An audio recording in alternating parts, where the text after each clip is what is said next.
I now took a humble room and set to work on a new literary enterprise, avoiding everyone I had hitherto known. For being now almost a poor man, I was aware that Swagger Society wished to blot me from its visiting list. I lived with my own sorrowful thoughts, musing on many things, training myself to humility, obedience, and faith with fortitude. And day by day I did battle with the monster, egotism, that presented itself in a thousand disguises at every turn in my own life, as well as in the lives of others. I had to reform my character, to mold the obstinate nature that rebelled, and make its obstinacy serve for the attainment of higher objects than world's renown. The task was difficult, but I gained ground a little with every fresh effort. I had lived for some months like this in bitter self-abasement, when all the reading world was suddenly electrified by another book of Mavis Clare's. My late fevered first work was again forgotten and thrust aside. Hers, slated and screamed at usual by the critics, was borne along to fame by a great wave of honest public praise and enthusiasm. And I rejoiced, no longer grudging or envious of her sweet fame. I stood apart in spirit, as it were, while the bright car of her triumph went by, decked not only with laurels, but with roses, the blossoms of people's love and honor. With all my soul, I reverenced her genius. With all my heart, I honored her pure womanliness. And in the very midst of her brilliant success, when all the world was talking of her, she wrote to me a simple letter, as gracious as her own fair name. Dear Mr. Tempest, I heard by chance the other day that you had returned to England. I therefore send this note to the care of your publisher to express my sincere delight in the success of your clever book has now attained after its interval of probation. I fancy the public appreciation of your work must go far to console you for the greater losses you have had both in life and fortune, of which I will not here speak. When you feel that you can bear to look again upon scenes which I know will surely rouse in your mind many sad and poignant memories, will you come and see me? Your friend, Mavis Clare. A mist came before my eyes. I almost felt her gentle presence in my room. I saw the tender look, the radiant smile, the innocent yet earnest joy in life and love of purity that emanated from the fair personality of the sweetest woman I had ever known.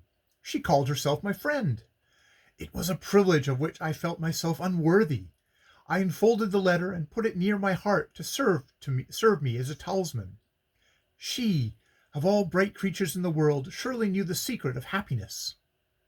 Some day, yes, I would go and see her, my Mavis that sang in her garden of lilies.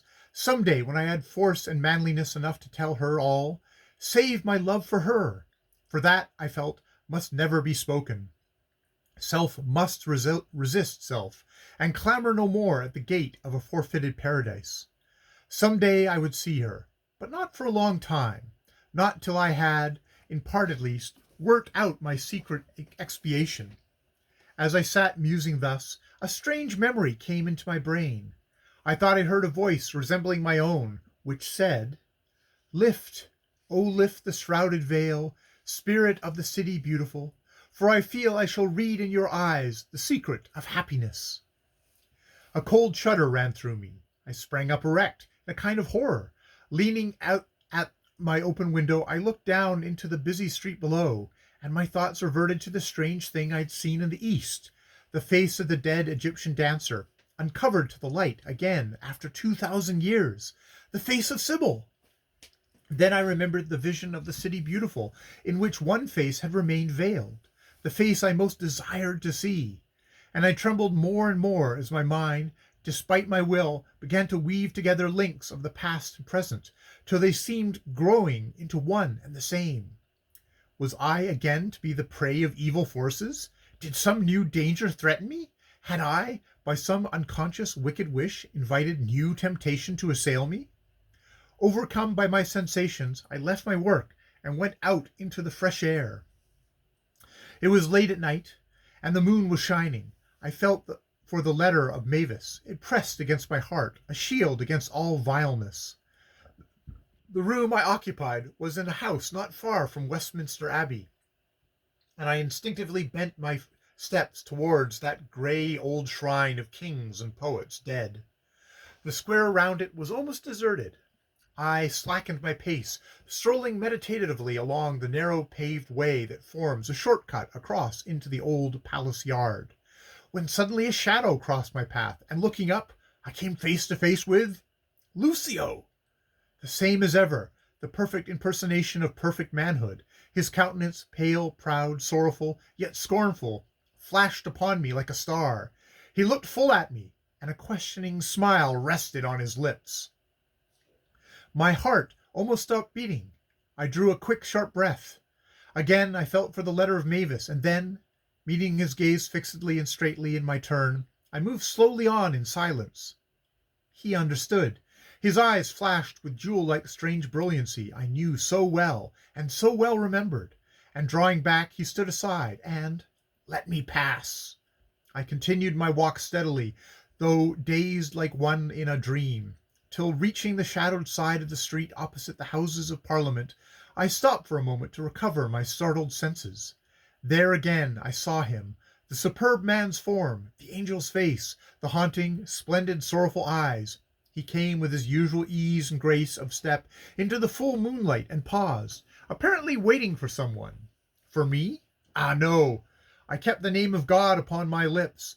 I gathered all the strength of faith within my soul, and though I was wholesomely afraid of myself, I feared no other foe. I lingered, therefore, watching, and presently I saw a few members of Parliament walking singly singly and in groups towards the house.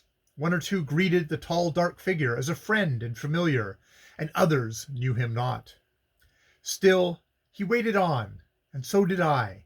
At last, just as Big Ben chimed the quarter to 11, one man whom I instantly recognized as a well-known cabinet minister came walking briskly towards the house, and then only, he whom I had known as Lucio advanced smiling.